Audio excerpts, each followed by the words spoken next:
What is the spiritual dream meaning of a cap? Pull off that second skull, and what do you see? A woman the world was not ready for. Windburned cheeks, furious eyes, and absolutely zero apology. This is Amelia Earhart. And you have to understand, she didn't just fly planes. No, she weaponized her cap. In every single photo, in every hangar, that cap was a declaration of war. It said, "I have claimed this role. I have claimed this sky."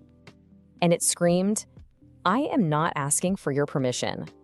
And then it was over. July 2nd, 1937. Somewhere out there over the Pacific, she and that cap, they just vanished, gone. No wreckage, no body, she just ceased to be. The role she'd claimed so fiercely, that second skull, it was stripped away, swallowed by the void. And let's be very clear, your dream? It doesn't care about accident reports. It's not a history lesson. This is about you. It is asking you life and death questions, and I mean that literally, because living as the wrong version of yourself, well, that's a slow death, and your dream knows this.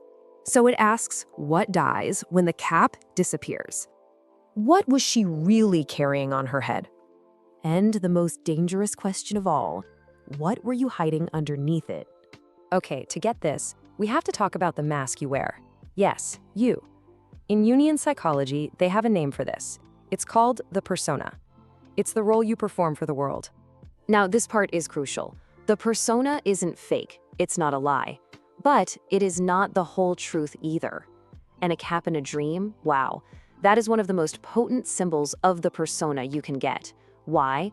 Because it sits right on your head, the very seat of your consciousness, of your identity. I mean, think about it.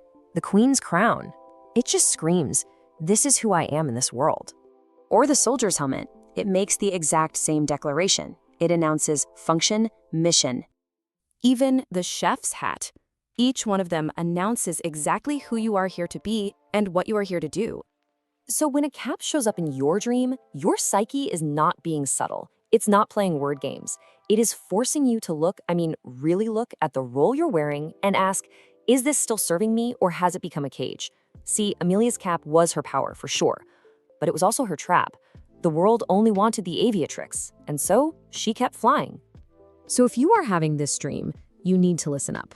It's because you are at a major inflection point, a crossroads, and your psyche is sending you an urgent message.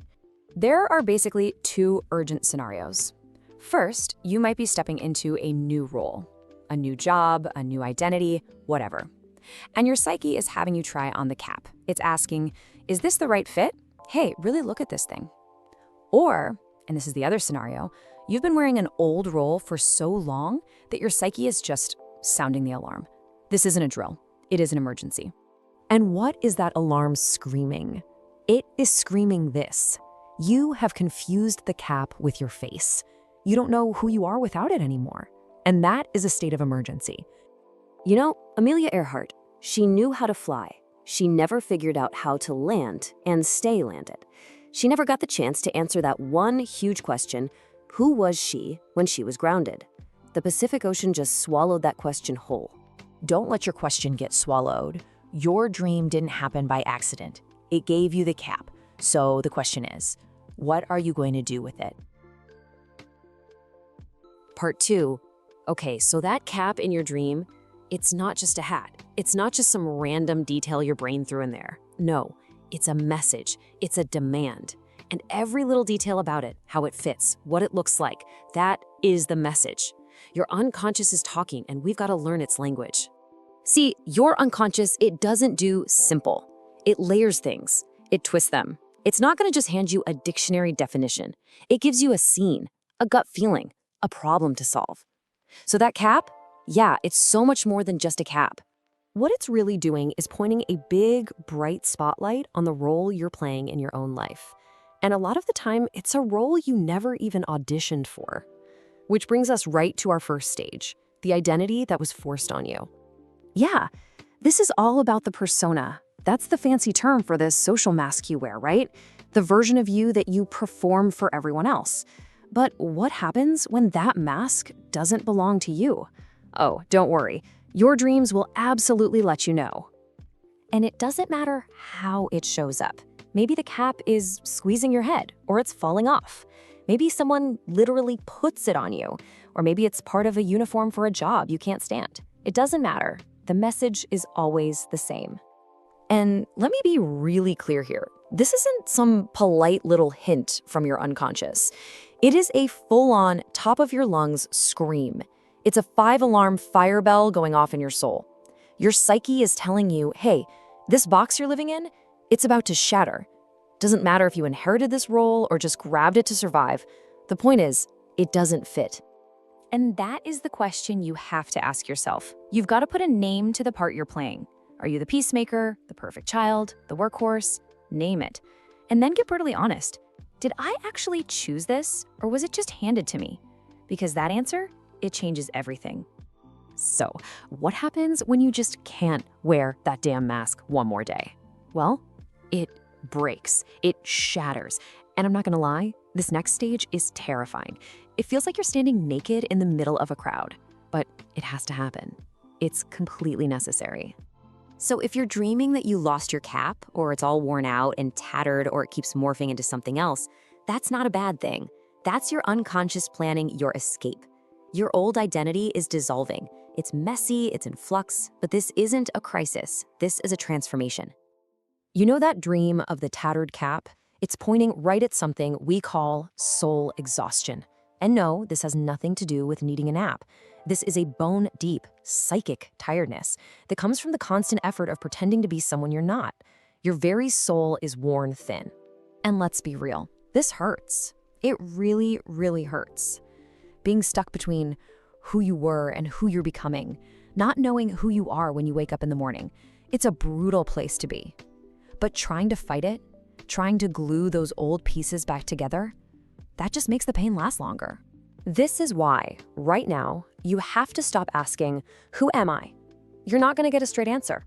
The real question, the more powerful question, is what am I becoming? And what have you had to stuff down deep inside to keep up the act? Your anger? Your wildness? Your ambition? What is it? Okay, so the mask is shattered. Now what? Now the real work starts. This final stage, this is all about facing what you've been hiding. It's about letting yourself be reborn. Ever dream you're hiding something under your cap? Like a secret or a wound, or maybe a power you're scared of? If you have, you're meeting your shadow. Your shadow is all the stuff you've pushed down to be nice, to be acceptable. And guess what? It's knocking on the door, and it wants your attention. Now. And here's the thing you have to understand. Ignoring your shadow is not an option. It doesn't just disappear. It sits there in the dark, and it gets stronger. It festers. And eventually, it's going to erupt into your life, invited or not. So that dream is a warning. Deal with this now, or it will deal with you later. All right, now we're getting into some heavy territory. Dreaming of wearing the cap of someone who's died? This is one of the most loaded dreams you can possibly have. It means you're not just playing a role, you are literally carrying a dead person's identity. You're living their unlived life. You're finishing their business instead of starting your own. I mean, this is the weight of your entire history landing on you. It's the ancestor archetype speaking loud and clear. And the message is simple. You have to draw a line. You have to draw a boundary. Honor them, yes, but you have to give their life back to them so that you can finally live your own. You are not free. But what if the dream gives you something brand new? Like you receive a new cap as a gift. This is yourself, your true core, offering you an upgrade. It's an invitation to step into a bigger, more authentic version of you. But weirdly, the first feeling you might have isn't excitement, it's dread. And that right there, that's the paradox of growth. That fear, that oh no feeling, that's just your ego absolutely terrified of leaving the cage it's gotten used to. It might be a prison, but at least it's familiar. The dream is challenging you. Are you brave enough to take the gift? And finally, we get to this one, the breakthrough, the big one. A cap that glows, or shines, or is covered in powerful symbols. This is a rare one, and it's so powerful. This is the self, the divine spark inside you, finally breaking through into the light. Now listen, this isn't just a nice little fantasy to wake up from and feel good about. No, this is a directive. It's a command from the very core of your being. It's a blueprint for the life you're meant to live. The map has been delivered, and it requires one thing from you. Just one thing. Structural. Change. Not a New Year's resolution, not a good idea, not something you write about in your journal. I'm talking about a real-world, tangible change. You have to physically rearrange a piece of your life to match this new blueprint. Quit the job, end the relationship, make the move, something real. Because really, that's the whole point, isn't it? The cap, the mask, the persona you've been performing, it's all dissolving. This whole journey, from that first ill-fitting hat to this glowing crown, has been pushing you towards one final, terrifying, absolutely liberating question. Your role is dissolving. Who are you underneath? Part 3. This is where we stop thinking and start doing. Look, knowing what the dream means, that's the easy part. But just knowing is useless. Absolutely useless if you don't act on it. So, let's get practical.